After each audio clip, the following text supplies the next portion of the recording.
It's been over a month since the RTX 5080 launched, and now that the GPU market has settled down and Nvidia's fixed the stock issues, I thought I'd examine this card a bit removed from its launch conditions. Oh, what's that? Nothing in the GPU market has settled down and Nvidia hasn't fixed the stock issues? And in fact, it got worse because Nvidia couldn't even keep the RTX 5070 in stock when it launched and they had no Founders Editions? Alright, well, I guess consider this my delayed review of the RTX 5080. We were able to get both the Founders Edition from Nvidia for testing, as well as a third-party Zotac card by camping out at the Columbus Micro Center for 15 brutally cold hours, and based on how many of you watch this video, we'll determine if that experience was worth it or not. So with our added time, we wanted to find out a couple things that aren't immediately obvious from launch reviews right out of the gate. Number one, how much of a difference, if any, exists between a 35% more expensive third-party card and the Founders Edition? And two, what's the overclocking headroom like on both of these? Is there a hidden advantage to getting the pricier, thicker models? But you know what doesn't have any trouble supporting thicker GPUs and the PCs they come in? Today's video sponsor. We're big-time desk users here in the UFD office, and I'll bet if you're watching this right now, you are too. Now I've got a question for you. Can you stand at your desk and still work? Because anyone with a standing desk from today's sponsor, FlexiSpot, can. FlexiSpot has been a longtime supporter of UFD Tech, and I mean literally supporting us. Our workstations, our B-roll filming set, and even two of my employees' at-home setups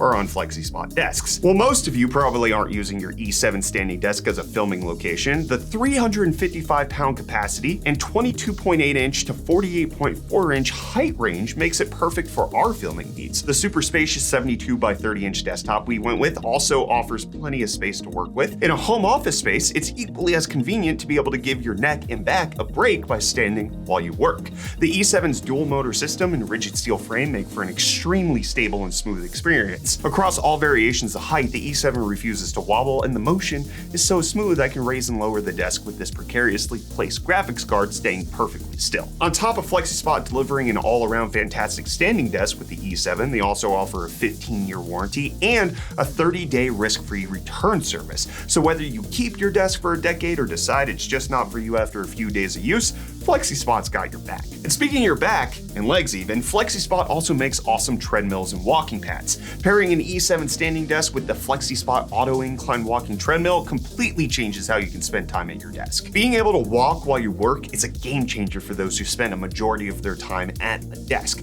This walking treadmill comes in a compact and easy to move form factor, perfect for using at your standing desk. Capable of a 12% incline and speeds from 0.6 to 4 miles per hour, FlexiSpot's powerful and quiet motor gives you a great way to stay moving throughout the day. You can even listen to your music through the built-in Bluetooth speaker while keeping yourself moving. So set yourself up for healthy productivity by checking out both the FlexiSpot E7 standing desk and the auto incline walking treadmill today via the link in the description below. You can even bundle the desk and treadmill together to save yourself a little cash. Thanks to FlexiSpot for sponsoring today's video. So starting off with the well-documented stuff from other reviews, the 5080 is a modest step up over the RTX 4080 Super. In the games we tested, we saw a 15 to 18% difference between the two generations out of the box. Some of the gains are in ray tracing, some are in upscaling, but for a $0 price increase at MSRP, it's not too bad.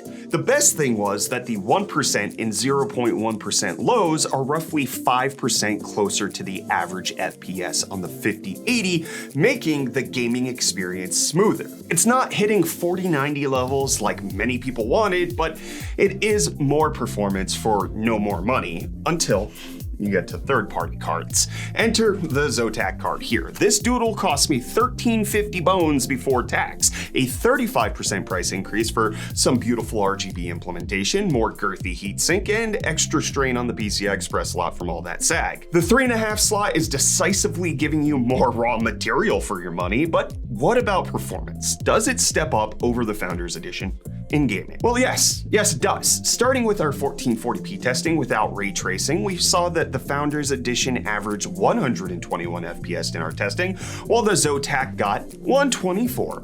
35% more money for 2.4% better 1440p performance. Chucking in ray tracing at 1440 and the FE goes to 79 FPS, while the Zotac card here ekes it out to 80, 1.2% gains there. At 4K without RT, the Founders was 114 and the third party was 116.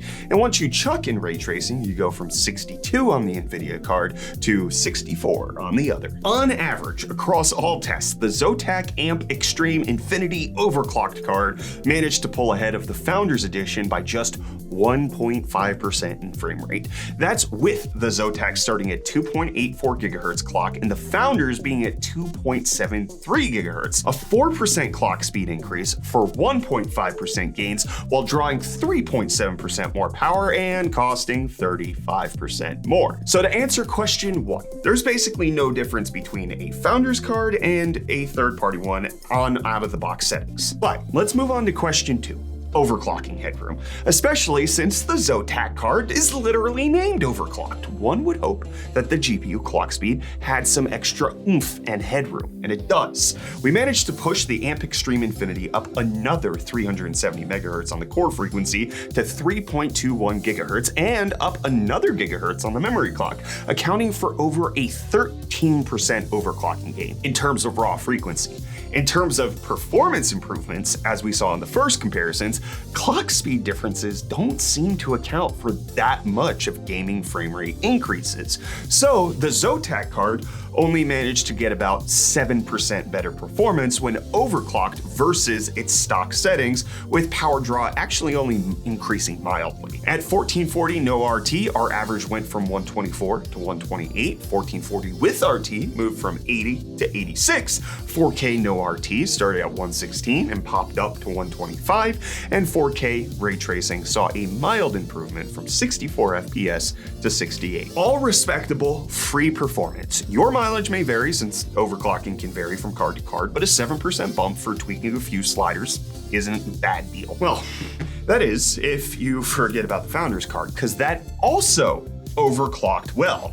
We went up 430 megahertz on the core and the same amount on the memory for an over 15% overclock and yielding lower power draw than the Zotac at stock too. And the performance gains were basically the same, a 7% bump to the base frame rates from the stock Founders Edition in every setting and resolution. So when you compare overclocked card to overclocked card, they end up being nearly exactly the same distance apart at 1% delta in frame rate. Gone are the days where third-party cards had any sort of advantage over NVIDIA's reference cards. Back with the 10 series, when the Founders Edition was first introduced, you got cooling advantages since the 1080 Ti was a blower style and third-party cards had larger, thicker, better heatsinks. But then with the 20 series, NVIDIA tried to make their Founders better and worth more, charging an extra 100 bones for their reference models because they had thin silicon, even if the cooling wasn't that much better.